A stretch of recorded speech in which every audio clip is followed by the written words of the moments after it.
ప్రస్తుతం ఏపీలో చంద్రబాబు నాయుడు గారి పరిపాలన విధానం మీకు ఏ విధంగా అంత బాగానే ఉందమ్మా. బాగానే ఉంది. అంటే జగన్ కి చంద్రబాబు నాయుడు గారికి జగన్ కంటే వాడంతా నాశనం చేశాడు.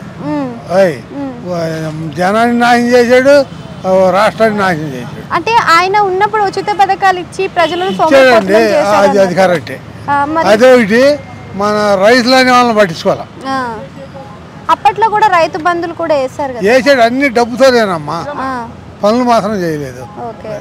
అసలు జగన్ కి చంద్రబాబు నాయుడు గారికి తేడా అంటే ఏం చెప్తారు మీరు?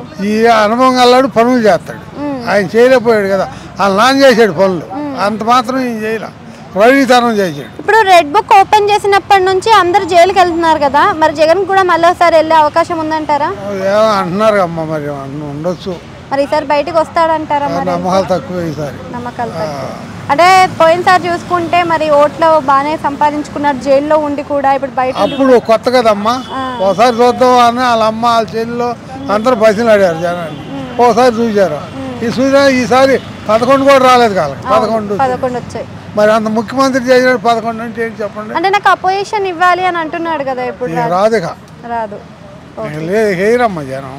మరి ఉచిత బస్సు గురించి ఏం చెప్తారు? ఏపీలో ఉచిత బస్సు అంటే మండలం పెడితే బాగుంటుంది. నువ్వు ఎక్కడో ఏడదా పెట్టారు అనుకోండి, జనం పని లేని వాళ్ళు కూడా వస్తూ ఉంటారు, మళ్ళీ మాటిపడకపోవచ్చు అని.